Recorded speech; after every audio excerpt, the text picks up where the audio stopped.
Today on Decolonizing the Kitchen, I'm joined by Kirsha Eddy, and she's going to show us how to make Caribbean pâtés.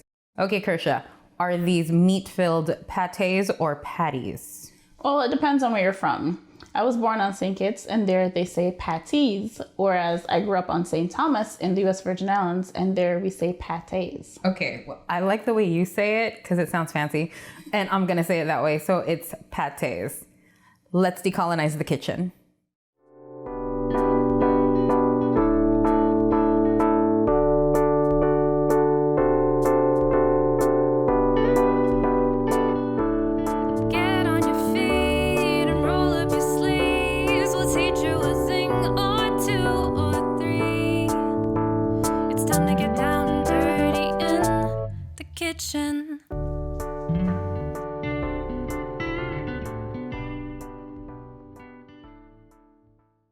You said you were born on St. Kitts, but you were raised on St. Thomas in the U.S. Virgin Islands, right? Right. So St. Kitts is an island in the Caribbean. Along with the island of Nevis, they form the Federation of St. Christopher and Nevis, or St. Kitts and Nevis.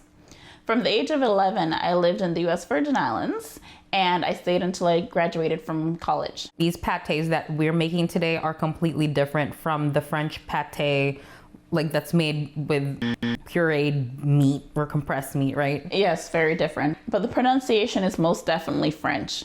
There's a Haitian version also pronounced pâté, and they speak a French-based Creole there. The pâtés we're making today contain a pre-cooked savory filling encased in a dough. And we're making two types of filling today, right? Yes, we're making beef and saltfish. Okay, tell me a little bit about saltfish. I believe it was initially introduced in the Caribbean during slavery time. So it was basically a cheap fish used to feed the slaves because of its long shelf life. And we reappropriated it, and now it's part of our national dish, which is saltfish and dumpling. And this is the St. Kitts national dish? Yes, and that's what we're going to be using today, the saltfish. And how do you prepare saltfish? So I soak the fish overnight to remove most of the salt. And then I will boil it and change the water probably about 2 times just to remove more of the salt. And then I debone it. And how much would you say you're left with after the whole deboning process? So I'd say about 1 to 2 cups. It just depends on how many pounds you buy. And how much are we using today? The one I'm using today are leftovers from saltfish and dumpling that I made a few days ago. I have about a cup left now. So what is in Kirsha's pâté mixture?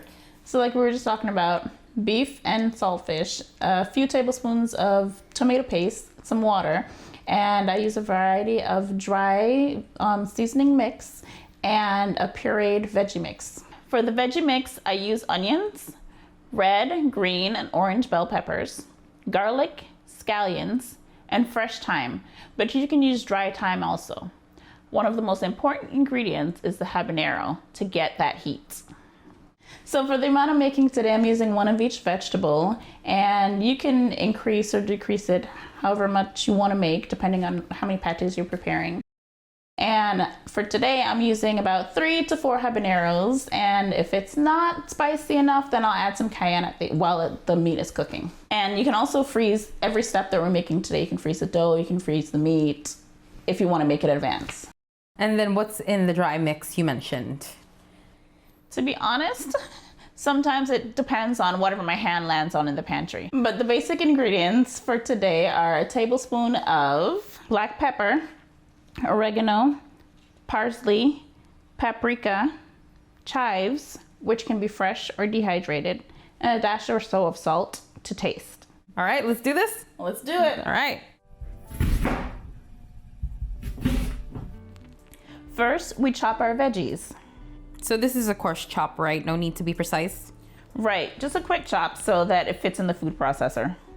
By the way, as a little disclaimer, just so you can't say we didn't warn you, if you're not used to working with habanero peppers, absolutely do not touch any part of your face until after you've washed your hands. If you've touched any of the inner membrane or the seeds, do not touch your face until you've washed your hands. Now we're going to puree. And this mixture is, again, to your taste, right? Right. If you want more onions or garlic or whatever aromatic you want, it's totally up to you. We didn't use yellow bell peppers, but you can if you want. We're moving on to our main fillings, which are the saltfish and ground beef. Add about 2 heaping tablespoons of the pureed veggies to every pound of ground beef or every cup of saltfish. Wow, so we've got about 3 pounds of ground beef here. Right. Well, like I said, we're making enough to make about 20 patties. Then we start cooking the beef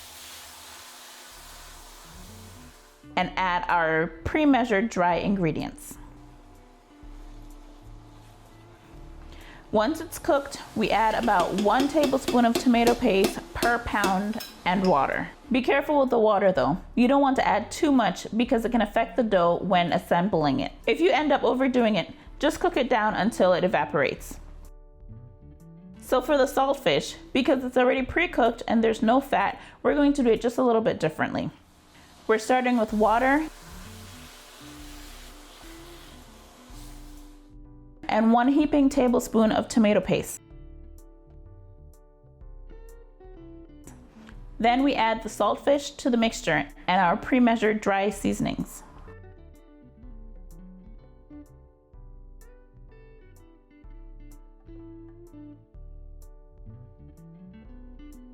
When the fillings are done, we want to set them aside and let them cool. While those are cooling, we're going to start making our dough. Our dough mixture is 8 cups of flour, half a cup of sugar, 2 teaspoons of salt, and 8 teaspoons of baking powder. Then we mix all the dry ingredients to start incorporating it. Next is 8 tablespoons of butter. Next, add anywhere from 2 to 3 cups of water. At this point, you're eyeballing for consistency. Once the ingredients are incorporated evenly, go ahead and start kneading it by hand. We want the dough to pull away from the sides of your bowl. On a lightly floured surface, pinch off a dough ball and start rolling it out. It's your preference how thick you want it to be. Once your filling is cooled enough to handle, start filling your dough. I like to pinch my pâtés closed, but if you want to, you can use a fork.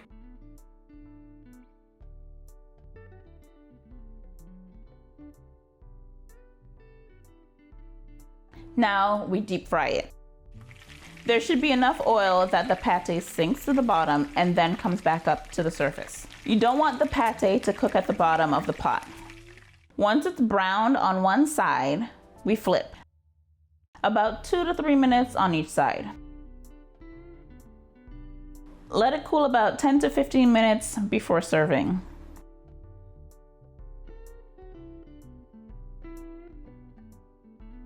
Thank you, Krisha, for showing us this amazing dish, and thank you all for watching. Join us next time on Decolonizing the Kitchen.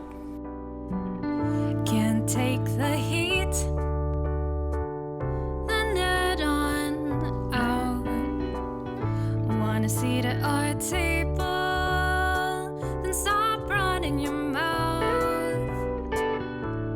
Get on your feet and roll up your sleeves. We'll teach you a thing or 2 or 3. It's time to get down and dirty in the kitchen.